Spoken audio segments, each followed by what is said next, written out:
रथखଳାରେ परंपरा अनुसार कार्य करा जाय थाए जो भाव अक्षय तृतीय रथ अनुकूल कार्य करागला भौरी तिथि चक अख संजय करागला आगु शीतल षष्ठी बासी दिन जो पंचु पांडवंकर पंक्ति संपन्न करा जाय थाए एवं तापरे जो 36 गोटी चक को अख संजोग करा जाय थाए माने अर्थ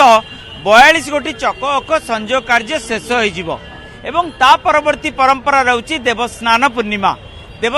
पूर्णिमा रे चारि नाहका उठी थाए माने या अर्थ दंडा पड़िबो गरगरा पड़िबो चारि नाहका उठिबो चारि नाहका उठी जिबा अर्थ रथ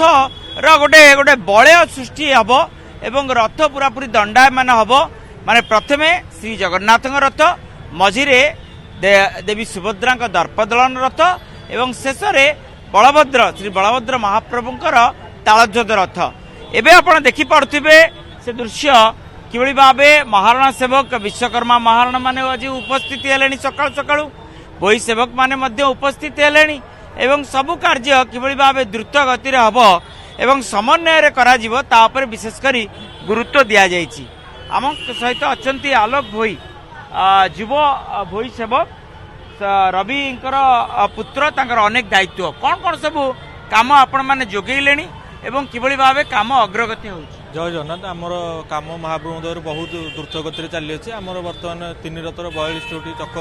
पूरा कार्य समाप्त हो जाइए अख कार्य समाप्त हो जाइए बर्तमान बाहर आमर दंडा हणा कार्य चली अच्छी और चाली भितर आमर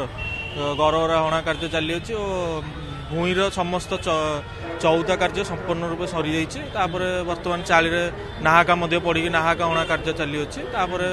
आम दंडा हणा पर आम चक संजोग कर दंडा उठे आम द्वितीय हरिबोल पकई कौन कौन पर्याय क्रमे ओटीवी अगणित दर्शक जानिया चाहिए 42 गोटी 6टी चक तो जोड़ी जाइए चक संजोग होती आउ 36टी चक संजोग हम तापर किभଳି भाबे दंडा पड़िबो गरगरा पड़िबो एवं चारनाक उठियो तार पर्यायटा कौन जय जगन्नाथ तापर आमर सबू चक अख महाप्रभुर जो शीतल षष्ठी पर जोड़ा हम सबू चक अख जोड़ा हो सारापर दंडा हणा कार्य जब सरीज तले तापर दंडा उपरକୁ उठिक आम द्वितीय हरिबोल पड़ो दंडा हणा सरिबा परे आमर गरगरा तापर उठिबो गरगरा परे तापर उठिबो आमर गयल दुईटी पोलो गयल जोटा कि एबे कर्ती माने काटिया चलछंती बड़ रथर सरी जाइछ नंदीघोषर कटा चलछि तापर आमर चारनाक उठिबो आपण सुनुतले जे आलोक भोई जहाँ कहूले किभଳି भाबे पर्यायक्रमे कार्य